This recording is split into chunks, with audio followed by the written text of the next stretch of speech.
죽은 자의 부활이라는 제목으로 하나님의 말씀을 나누겠습니다. 오늘은 어린이 주일입니다. 믿음의 가정에서 부모가 자녀들에게 전수해야 할 가장 귀한 유산은 신앙의 유산인 줄 믿습니다. 우리가 신앙에 있어서 본이 되는 삶을 살 때 사랑하는 자녀들의 믿음도 건강하게 자라게 되겠지요. 오늘 예배와 말씀을 통해서 우리의 믿음을 더욱 분명히 세우시고요. 부활의 증인된 삶을 사시는 우리 성도님들, 부모들 되시기를 주님의 이름으로 축원드립니다. 지난 2주간 우리는 부활에 대하여 전혀 새로운 고민을 시작했습니다. 그저 막연하게 믿기만 하는 부활이 아닌 생생한 삶으로 증거되는 부활입니다.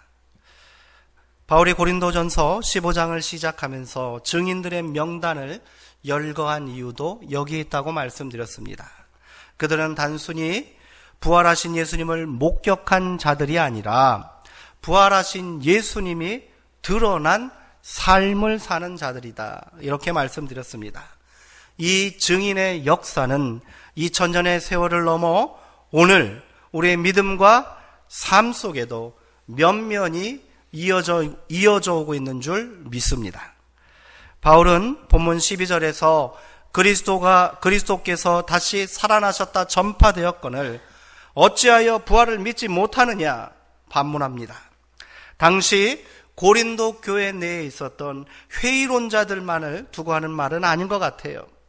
저는 이 말씀이 여전히 부활의 새 생명을 살지 못하고 죽은 자처럼 살고 있는 우리를 향하여 하고 있는 말처럼 들립니다.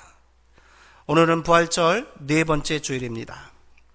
우리가 그저 믿기만 하면 되는 부활이 아니라 그 이상의 의미를 함께 나누고 결단하는 시간이 되기를 소망합니다. 오늘 함께 읽은 고린도전서 15장 12절 이하의 말씀은 본격적인 부활에 대한 바울의 주장을 담고 있습니다. 부활의 증인들에 대한 언급에 이어 부활에 관한 바울의 깊은 통찰과 고백이 담겨있는 본문입니다. 부활이 막연하고 또 모호하게 인식되는 이유가 저는 이 단어에서 오는 관념적인 어감 때문이라고 생각합니다. 부활하면 좀 신비롭고요, 또 특별하고 우리와는 상관없는 그런 일처럼 여겨진다는 거예요.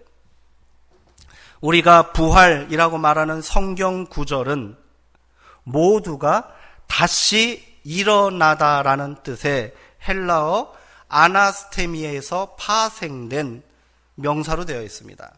다시 말해서 성경에는 부활이라는 이 관념적인 단어가 없다는 거예요.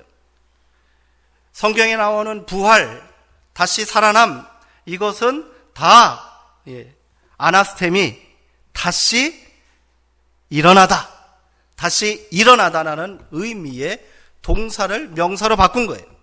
그러니까 예수가 부활하셨다 그러면 어떻게 되는 거예요? 원어는 예수가 다시 일어나셨다, 이렇게 되어 있다는 겁니다. 굳이 부활에 한정되어 사용되는 단어도 아닙니다. 이 아나스테미는 문자적으로는 신비로운 기적보다는 재기, 새로움, 변화를 의미하는 그런 단어라는 거예요. 그런데 바울은 부활을 논할 때 비슷한 뜻이기는 하나 다른 단어를 사용합니다. 바로 헬라어 에게이로라는 단어예요. 에게이로를 우리말에 따라 그 의미를 살려서 번역한다면 다시 일으켜 세웠다, 다시 일으켜 세움받다, 이런 뜻이에요. 혼자 일어난 것을 일으켜 세웠다라고 말하지 않잖아요. 이렇게 바울이 말한 이유는 뭐예요? 예수를 다시 일으켜 세운 주체가 있다는 거죠. 예수님을 다시 일으켜 세운 사람이 누구라는 거예요? 바로 하나님이라는 사실을 강조하고 있다는 거예요. 또한 에게이로라는 동사가 본문 12절에서는 현재 완료형으로 되어 있어요. 이게 또 무슨 말인가?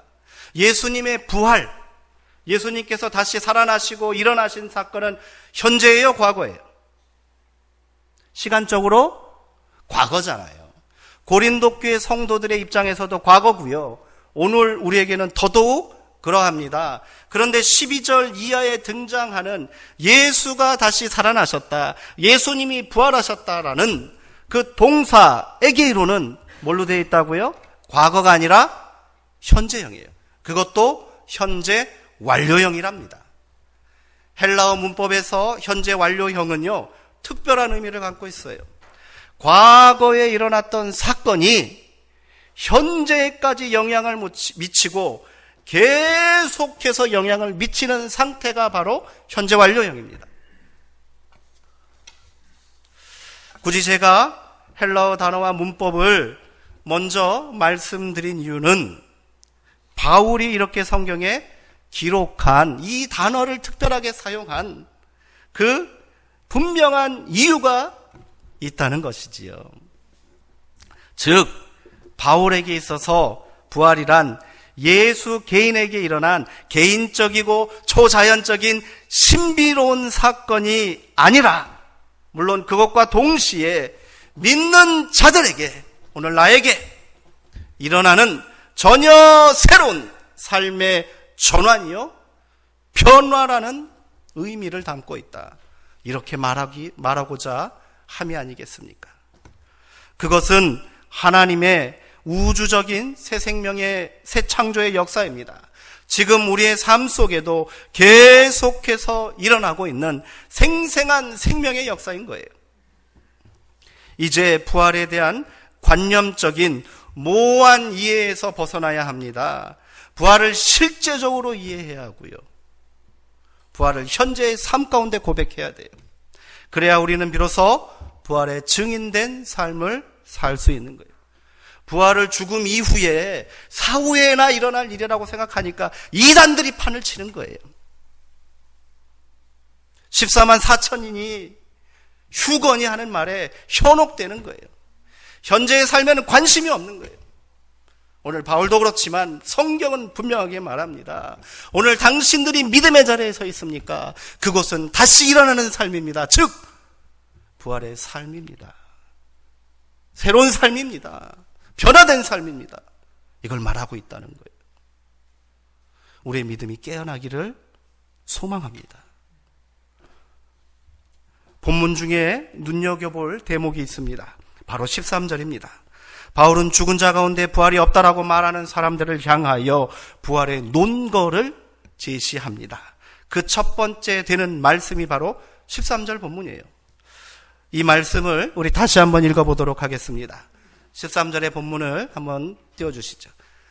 만일 죽은 자의 부활이 없으면 그리스도도 다시 살아나지 못하셨으리라. 아멘. 그냥 한번 띄워주세요. 대수롭지 않게 읽고 지나갈 수 있는 본문입니다. 그러나 이를 찬찬히 다시 살펴보면 뭔가 이상한 점이 있다는 것을 발견하실 겁니다. 바울이 지금 그리스도의 부활을, 그리스도가 다시 살아나셨다는 증거를 어디서 찾고 있습니까? 죽은 자의 부활에서 찾고 있어요. 죽은 자의 부활이 없으면 그리스도의 부활도 없다는 거예요. 여기서 죽은 자가 예수님을 말하는 게 아니에요. 복수입니다. 지금까지 우리가 믿고 고백한 바와 완전히 반대의 논리입니다. 우리가 믿고 있는 대로 13절을 바꾼다면 어떻게 되겠습니까?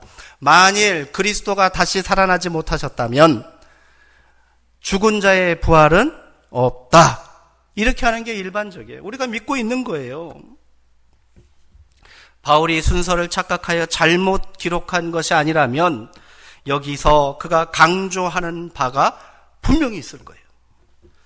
바울은 13절에 과격하고 또 과감한 주장을 계속 이어나갑니다.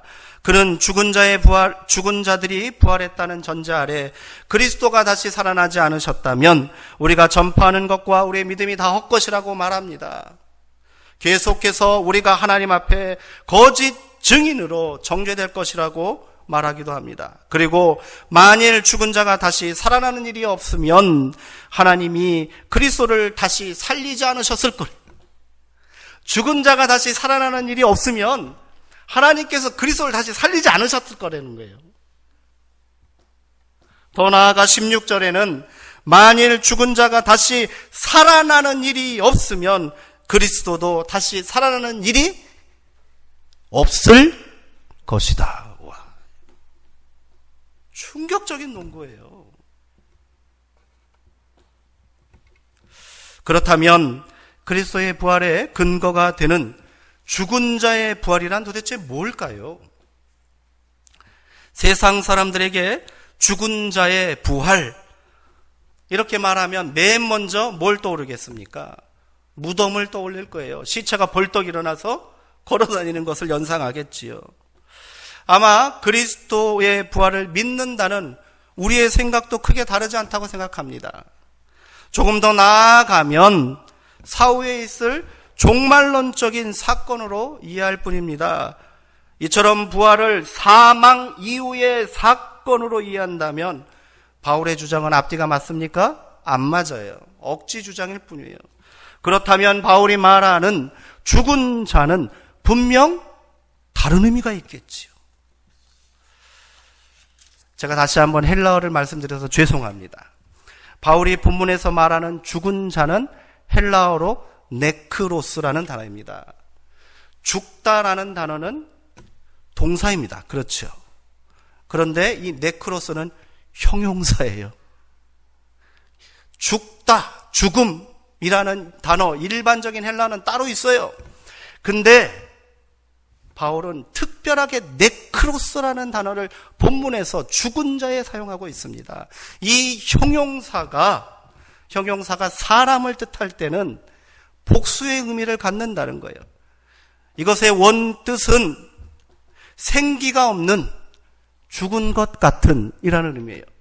그것이 명사가 되어 사람을 뜻할 때는 생기가 없는 사람들, 죽은 것 같은 죽어 있는 사람들이라는 뜻이 된다는 겁니다. 우리말에 이런 말이 있잖아요. 사는 게 아니야. 살아있지만 죽은 거나 매한가지야. 이렇게 말하지 않습니까? 어쩌면 마찬가지일 수도 있어요. 바울이 지금 말하는 죽은 자들은 호흡이 끊어져서 죽은 자가 아니라 사망 선고를 받은 사람들이 아니라 살아있다라고 하나 실상은 어떤 자예요? 죽은 자, 죽어있는 자, 죽음의 상태에 있는 자라는 거예요. 바울만 이렇게 말한 것이 아닙니다. 누가복음 15장에 등장하는 유명한 탕자의 비유에도 이 네크로스라는 단어가 사용됩니다. 이 내 아들은 죽었다가 다시 살아났으며 내가 잃었다가 다시 얻었도다. 자신의 분깃을 챙겨 아버지의 집을 떠난 둘째 아들, 방탕하게 생활하다가 재산을 다 탕진하고 집으로 돌아올 때 그가 시체로 돌아왔습니까? 아니잖아요. 살아서 그 집꼴로 돌아왔잖아요. 근데 아버지는 뭐라고 합니까? 내 아들이 죽었다가 살아났다. 이렇게 고백하며 기뻐하시면서 잔치를 베풀었다는 거예요. 이제 조금 감이 잡히십니까? 이 죽음에 대한 이해는 성경 곳곳에 등장합니다. 같은 바울 서신인 로마서 6장에는 이렇게 말합니다. 이와 같이 너희도 너희 자신을 죄에 대하여는 네크로스, 죽은 자요, 그리스도 예수 안에서는 하나님께 대하여는 에게이로, 살아있는 자로 여길지어다. 에베소서 2장 1절에도 마찬가지입니다. 그는 허물과 죄로 죽었던 너희를 다시 살리셨다. 이뿐이 아닙니다. 구약의 창세기에도 이와 같은 죽음 이해가 등장하는 거예요. 하나님께서 사람을 창조하시고 한 가지 금지 명령을 내리셨습니다. 동상 각종 나무의 열매는 네가 마음대로 먹어도 된다. 그러나 선악을 알게 하는 나무의 열매는 먹지 말라.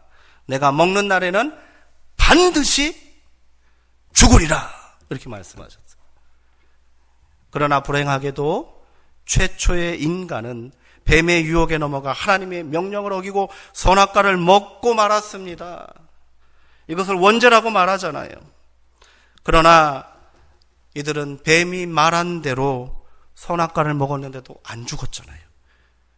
뱀이 장담한 대로 절대로 죽지 않았습니다. 그런데 이게 안 죽은 게 아니라는 거예요. 이게 죽음이라는 겁니다. 성경이 증언하고 있는 죽음은 이런 의미를 가지고 있는 겁니다. 단순히 호흡이 멈춰서 육체적으로 생을 마감한 것이 그것만 죽음이 아니라 죽음은 죽음의 본질적이고 근원적인 의미는 죄로 인하여 인간의 욕망으로 인하여 하나님과의 관계가 단절된 상태, 하나님과의 관계가 끊어진 상태가 바로 죽음이라고 말합니다. 선악과를 먹고 아담과 하와가 제일 먼저 한 게 뭐예요? 몸을 숨겼잖아요. 누구에게서 멀어지려고? 하나님을 피하려고 몸을 숨겼잖아요. 살아있으나 살아있는 게 아닌 거예요. 그거 먹으면 더 잘 살 줄 알았는데 그거 먹었더니 하나님과의 관계가 끊어져 버렸고요. 그를 통하여서 죽은 것 같은 상태가 되어버려 있고 살아있으나 죽은 자같이 되었고요. 하나님처럼 되려는 욕망을 계속해서 멈출 수 없는 죄인들이 되어버린 겁니다. 인간은 이것이 얼마나 비참하고 비극적인 상태인지를 깨달아야 합니다. 예수님께서 십자가에 죽으실 때도 마찬가지입니다.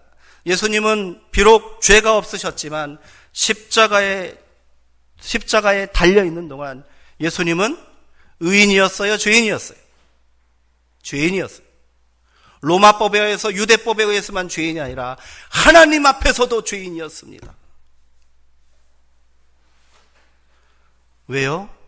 십자가에 달려있는 동안 예수님은 하나님과 단절된 상태를 경험하셨습니다. 관계가 끊어졌잖아요.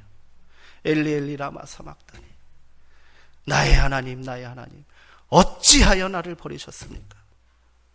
고통스럽게 절규하며 죽어가는 아들의 신음소리를 하나님 어떻게 하셨습니까? 외면하셨잖아요. 관계를 끊어버리신 거예요.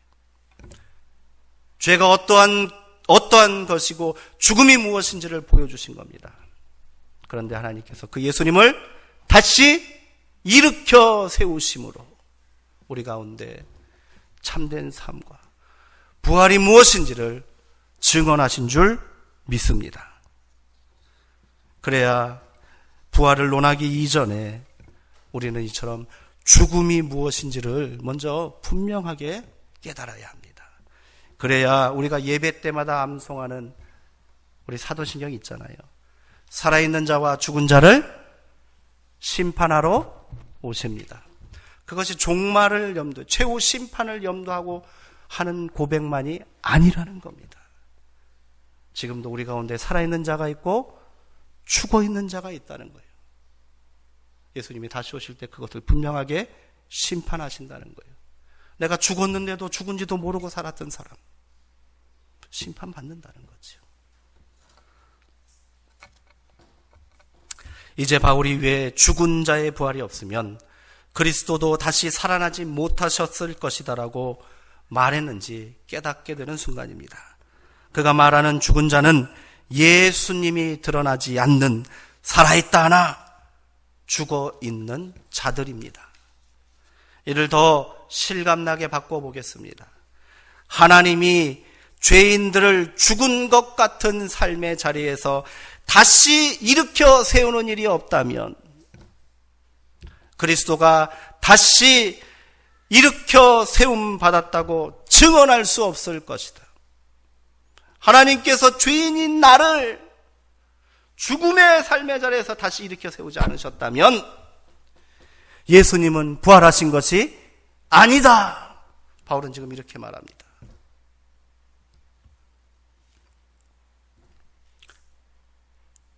바울이 이렇게 부활을 증언한 이유가 무엇이겠습니까? 그는 이어지는 22절에서 이렇게 고백합니다. 22절의 말씀 한번 읽어보겠습니다. 아담 안에서 모든 사람이 죽은 것 같이 그리스도 안에서 모든 사람이 삶을 얻으리라. 아담 안에서 모든 사람이 죽은 거라는 거예요. 그러나 그리스도 안에서 모든 사람이 삶을, 부활을, 생명을 얻었느니라. 아멘. 우리는 그리스도를 믿기 이전에, 예수님을 알기 이전에 모두가 죽은 자들이었습니다. 죽은 자들이었습니다. 그런데 하나님께서 그리스도를 죽어있는 자들 가운데서 다시 일으켜 세우심으로 오늘 우리도 그리스도와 함께 다시 일으켜 세우신 줄 믿습니다. 하나님께서 우리를 세우셨다는 거예요. 예수님을 다시 세우셔서 살리신 것처럼 우리도 세우셔서 다시 살리셨다는 거예요. 새로운 삶을 살라는 거예요. 지난주에 함께 말씀드렸던 부활의 증인들 같은 의미잖아요. 단순히 눈으로 예수님을 목격한 사람들이 아니라 부활하신 예수가 어떻게 됐다고요?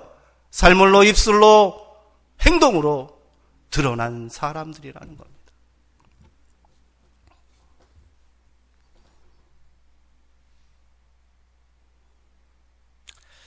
이제 부활 신앙은 우리에게 고백과 믿음을 넘어 결단과 선택의 문제가 되어야 합니다. 선택해야 된다는 거예요. 어떠한 삶을 살지 결단해야 한다는 거예요. 신앙생활을 그동안 오래 하셨고 깊은 신앙의 연륜이 있다 해도 우리가 한 번도 이러한 결단을 하지 못한 것 같아요. 저 역시 마찬가지입니다. 설교를 준비하면서 이 말씀을 깊이 파고들고 묵상하면서 저 역시 이러한 시간과 이러한 결단이 필요하구나 고백하지 않을 수 없습니다. 어떠한 삶을 살 것이냐 하는 거예요.